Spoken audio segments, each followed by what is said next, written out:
السلام عليكم ورحمة الله وبركاته أصحابتا qaaliga ee ku xidhan Fasi Channel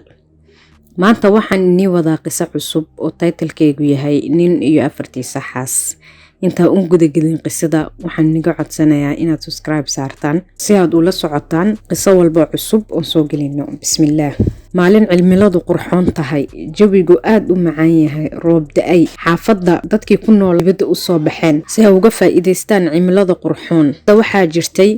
beer qurux badan oo indhuhu ku doogsadaan oo ubaxyo qurux badan laga beeray wiil yar ayaa arkay oday weyn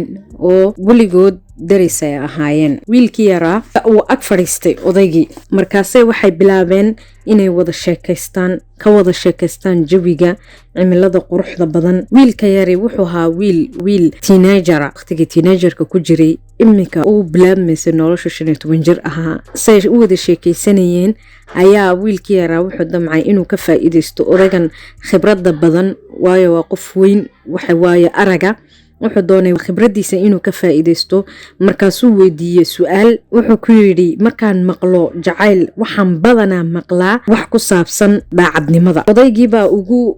baa wuxuu ugu jawaabay wiilkii yaraa gabadha ma aragtaa gabdhihii meesha joogay ayuu gabadh farta ugu fiiqay markaasuu ku yiri gabadha ma aragtaa markaasuu ku yiri haa waan arkaa gabadha waan jeclahay nolosheeda waqtigii ugu adkaa ayay garabkayga joogtay aniguna intii karaankayga ah waan u samaynayaa si aan u garab istaago waqtiyadeeda adag nolosheeda inta ka hadhay markaasuu wiilkii yaraa marxaba yidhi markaas ayuu ku yidhi haddana gabadhaas kalena ma aragtaa haa buu yidhi wiilkii markaasuu yidhi gabadhaas waxay i siisay wax walba oon u baahnaa nolosheeda haddii ay gargaar tahay haddii ay niyad sami tahay wax walba oo jeclaa nolosheeda ay agteeda keentay oo i siisay aniguna waxaan samaynayaa tikaraankayga wax walba oo iyada ka farxinaya oo ay jeceshahay oo nu awoodo ayaan u samaynayaa taa saddexaadna ma aragtaa buu ku yidhi iyadana waan jeclahay waayo waxay ii dhashay 4 ciyaala oo qurqurux badan way ii dhaqday magacayga awlaad qaadatay ayay ii dhashay wax walbana waan u samaynayaa si aan ugu mahad celiyo taas afraadna ma aragtaa buu ku yiri wiilkii yaraa odaygii hadalkiisa sii wata markaasuu yiri haa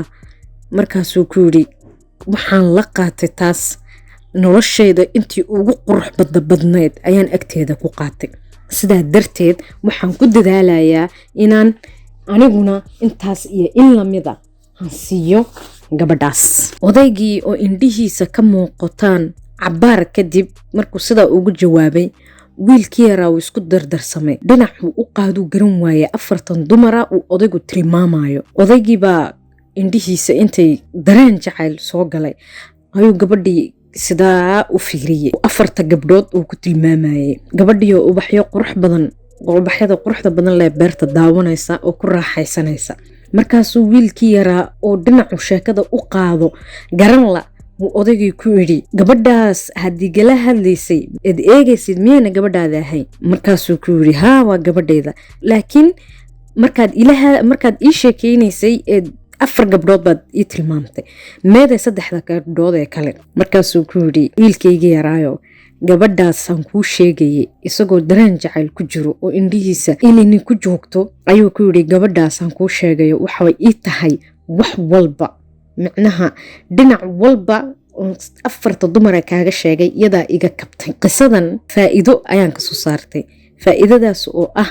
qofkaaga intiisa wanaagsan haddaad eegtid adduunyadan qof dhammaystiran ma jiro qofkaaga haddaad eegtid intiisa wanaagsan dabeecado fara badan oo qurux badan ayaad kala soo baxaysaa jacaylkuna wuxuu ku beermaa sideedaba qofkaaga ood wanaagiisa u qirtid una abaal celisid inta aad karaysid waayo dumarku qiimahooga run ahaantii waxaan marnaba gudi karno ma aha noloshoodoo dhan ayay annaga noo huraan hadday hooyo tahay oo adduunyadan waxa ugu qaalisan waa hooyo qisada maanta intaas ayaan kusoo gabagabaynayaa maasha allah wasalaamu calaykum waraxmatullaahi wabarakaatu